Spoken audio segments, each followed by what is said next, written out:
Ok, bonjour et bienvenue dans cette vidéo où il serait question pour nous de pouvoir expliquer un certain nombre de faits. Expliquer un certain nombre de choses pour qu'on puisse comprendre. Lorsqu'on parle de l'agriculture biologique, de quoi est-ce qu'il s'agit et pourquoi est-ce que nous menons un certain nombre d'actions. Ici, je vais essayer de pouvoir vous définir ce que c'est qu'un sol, de quoi est constitué un sol et pourquoi il est important pour nous de pouvoir prévenir, de pouvoir chouchouter ce sol afin que nous puissions donc avoir une production biologique.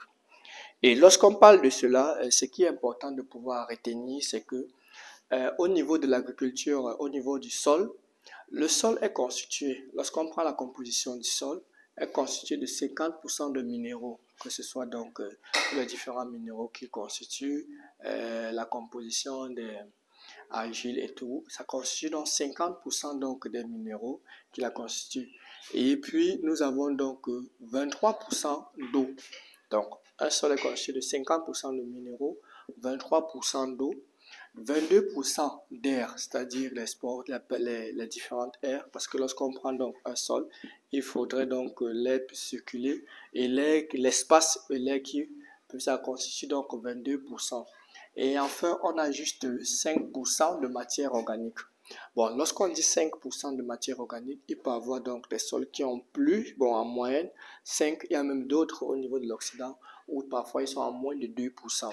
Mais 5, c'est ce qu'on dit pour un sol donc normal, pour un sol qui a tous ces différents éléments.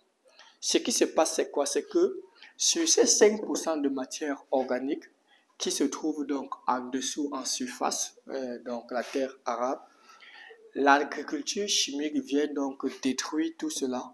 Et elle détruit tout cela en apportant quoi? En apportant des minéraux qui vont éliminer donc les matières organiques.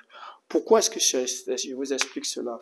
Parce que lorsqu'on parle de matière organique, au niveau de la matière organique, on a donc des êtres vivants. Parmi ces êtres vivants, on a les micro-organismes. Parmi ces êtres vivants, on a les colamboles. Parmi ces êtres vivants, on a donc ce qu'on appelle des vers de terre. Et lorsqu'on utilise donc les produits chimiques vont donc dénaturer ces matières organiques où il y a toute cette vie, cette symbiose-là. Et ça va donc ouvrir donc des portes pour le développement donc des différentes maladies qui vont attaquer nos cultures. Lorsqu'on utilise des engins lourds ils vont donc dénaturer les micro-organismes, dénaturer la matière organique du sol, retourner cela. Or, lorsqu'on est donc au niveau de la superficie du sol, on a des micro-organismes qui se développent grâce à un besoin de l'oxygène. Et lorsqu'on va retourner donc la terre, ce qui fait à ce que on va donc détruire ces micro-organismes-là qui travaillaient pour la plante. Et comme ils sont en absence d'oxygène par le retournement et le tassement de la terre ou le compactage, ce qui va donc créer à ce que nos plantes seront donc malades. L'objectif de cette vidéo est très simple, c'était que lorsque nous avons donc cette composition du sol, il est important pour nous de pouvoir coûte que coûte protéger notre matière organique qui est notre sol, qui donne la vie et qui est la partie où la plante a beaucoup plus besoin. Donc, on doit tout faire pour maintenir cette matière organique au niveau du sol au lieu de dénaturer cette matière organique avec donc des produits chimiques. Dans notre prochaine vidéo, on reviendra en détail sur un certain nombre de faits, mais ce qui est important pour nous, c'est de pouvoir redéfinir de quoi est constitué donc le sol.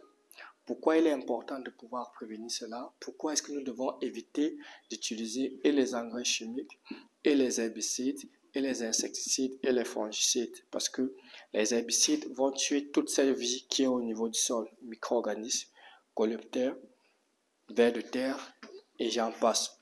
Tous les insectes utiles même au niveau du sol, les micro-organismes vont donc les éliminer. Donc aujourd'hui, il était question pour nous de vous expliquer que le sol est la matière qui donne vie. Le sol nourrit les plantes et il est donc important à ce que nous puissions prévenir ce sol afin de pouvoir permettre à ce que nous puissions avoir donc un meilleur rendement. Donc toutes les actions que nous menons sur le terrain, que vous allez voir sur le terrain, on s'assure toujours à pouvoir maintenir la matière organique en apportant la fertilisation et à continuer donc à booster les rendements.